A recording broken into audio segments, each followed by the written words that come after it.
आप देखे होंगे कि पश्चिम बंगाल के कोलकाता में एक महिला डॉक्टर के साथ जो है अत्याचार किया गया, उनकी हत्या की गई। उसको लेके जो है जगह जगह आंदोलन हो रहे हैं, अभी तक भी हो रहे हैं। और बंगाल की स्थिति तो आप देख ही रहे हैं, ज्यादा जो है विकराल रूप ले चुकी है धीरे धीरे। मतलब इतना आंदोलन हो रहा है वहां कि वहां की स्थिति जो है वो अस्त व्यस्त हो गई है। आप मीडिया में भी देख रहे हैं कि वहां के जो जूनियर डॉक्टर हैं आंदोलन कर रहे हैं, विपक्ष के लोग आंदोलन कर रहे हैं और वहां की जनता। इसको देखते हुए लोगों की मांग चल रही है वहां पास राष्ट्रपति शासन लगाया जाए। लेकिन राष्ट्रपति शासन लगाने के लिए क्या ये जो स्थिति है इस स्थिति पे लगाया जा सकता है कि नहीं लगाया जा सकता, ये आपके मन में आता ही होगा। ये क्वेश्चन तो आते ही होंगे कि भाई इतनी सारी घटनाएं घटित हो रही हैं, इतना आंदोलन चल रहे हैं, तो फिर जाके वहां पर राष्ट्रपति शासन क्यों नहीं लगाया जा रहा? न लगने का क्या कारण है, सामने देखेंगे। राष्ट्रपति शासन लगाने के लिए एक तो वहां के महामहिम राज्यपाल की रिपोर्ट आनी चाहिए। मतलब वो अगर ये कह दें कि यहाँ का जो संवैधानिक तंत्र है वो विफल हो गया है, अपनी रिपोर्ट भेज दें कहां? राष्ट्रपति जी को। तो राष्ट्रपति जी जो है पावर है, अनुच्छेद 356 के तहत जो है राष्ट्रपति शासन जो है वो लागू कर सकती हैं वहां। या दूसरी कंडीशन ये है कि जो केंद्रीय मंत्रिमंडल है वो अगर जो है सिफारिश करता है राष्ट्रपति जी के पास कि वहां पास जो है राष्ट्रपति शासन लगाया जाए, वहां की स्थिति ठीक नहीं है, तो लगाया जा सकता है। मतलब कुल मिला के आप देखेंगे कि इस राष्ट्रपति शासन में जो राष्ट्रपति शासन अगर लागू होता है तो उसमें दो लोग की महत्वपूर्ण भूमिका होगी।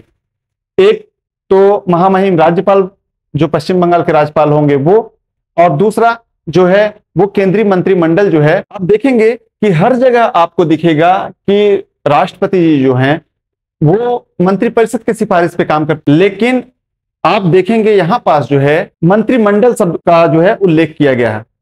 मंत्रिमंडल में सिर्फ कैबिनेट मंत्री आते हैं, जबकि मंत्री परिषद में कैबिनेट मंत्री, राज्य मंत्री और स्वतंत्र प्रभार मंत्री, उप मंत्री ये सब आ जाएंगे। ये सब मिलकर मंत्री परिषद बनती है कि कैबिनेट मंत्री में सिर्फ कैबिनेट मंत्री ही होते हैं। ठीक है, तो इसमें आप देखेंगे कि राष्ट्रपति शासन लागू करने के लिए जो है सिफारिश के आधार पर भी जो राष्ट्रपति शासन लगाया जा सकता। पूरी बात समझिए, भारतीय संविधान का अनुच्छेद 356 जो है वो जो है राष्ट्रपति शासन की बात करता है। अब समझिए राष्ट्रपति शासन लगने की जो प्रक्रिया है वो उसको समझिए। गवर्नर की रिपोर्ट, जो राज्यपाल की रिपोर्ट है उसको देखिए। मतलब कि राज्यपाल के रिपोर्ट के आधार पे लगाया जा सकता है। जब राज्य में राजनीतिक अस्थिरता या संवैधानिक संकट हो जाता है, मतलब राजनीतिक अस्थिरता, मतलब सरकारें अल्पमत में है, इस कंडीशन में भी जो है वो जो है वहां पास राज्यपाल रिपोर्ट अपनी भेज सकते हैं और उस आधार पे राष्ट्रपति जी जो है यहाँ पास राष्ट्रपति शासन। या संवैधानिक संकट हो, संवैधानिक संकट का मतलब जो संविधान में उल्लेखित है उसके इतर जाके काम करना। व्यवस्था बनाया गया है कि संविधान के हिसाब से चलना है, तो अगर उसके हिसाब से नहीं चल रहे हैं, उसको तोड़ रहे हैं, तो ये संवैधानिक तंत्र का जो है कह सकते हैं हम संवैधानिक संकट हो जाता है।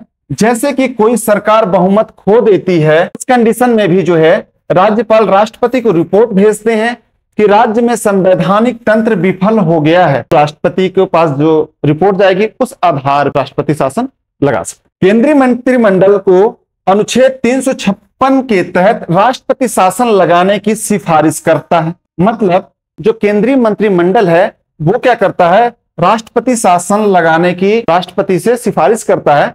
इस आधार पे जो है वहां आप देखेंगे कि राष्ट्रपति शासन लगाया जा सकता है। तो मतलब एक तो हो गया वहां के राज्यपाल के रिपोर्ट, और दूसरी जो बात है वो केंद्रीय जो मंत्रिमंडल है वो अगर सिफारिश करती है किससे, राष्ट्रपति शासन लागू होने के 2 महीने के भीतर संसद के दोनों सदनों से, लोकसभा और राज्यसभा से इसकी स्वीकृति, मतलब लोकसभा और राज्यसभा से यह प्रस्ताव को पास करना अनिवार्य होगा, कर लेनी होती है।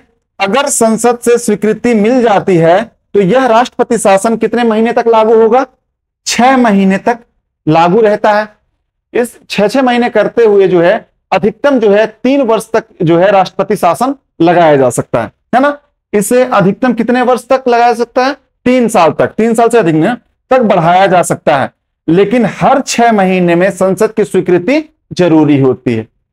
तो कुल मिला के आपको समझ में आ गया होगा कि राष्ट्रपति शासन लगाना बहुत बड़ी बात नहीं है, लेकिन उस हिसाब से कंडीशन होनी चाहिए। अगर पश्चिम बंगाल की स्थिति जो है वो खराब हो रही है, तो लगना चाहिए वहां के राज्यपाल को कि हाँ, यहाँ की स्थिति खराब हो रही है और ये जो है संवैधानिक तंत्र यहाँ का विफल हो गया है। वो संवैधानिक रूप से जो सरकार है यहाँ की, वो काम नहीं कर पा रही है। यहाँ के जो अत्याचार हैं वो कम हो नहीं रहे हैं। ये सब जो है आधार जो है, इस आधार पे वो रिपोर्ट जो है राष्ट्रपति को भेज सकते हैं।